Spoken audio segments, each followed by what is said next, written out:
Sagitarijada, osma po redu organizacije Hrvatske glazbene unije, podružnice Pula i Rock Cafea Pula uz potporu grada Pula.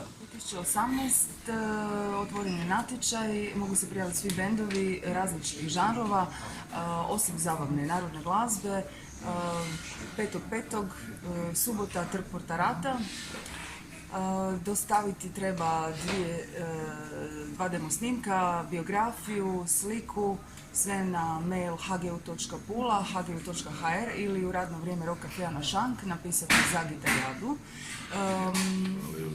Znači, Trg Portarata, 19 sati, 5.5. sve to u sklopu Dana grada Pule, koji je i jedno i u pokrovitelj manifestacije. Tu moramo i turističku zajednicu Pula dodati, Pula Film Festival, koji nas uvijek prate i podržavaju, hvala im na tome.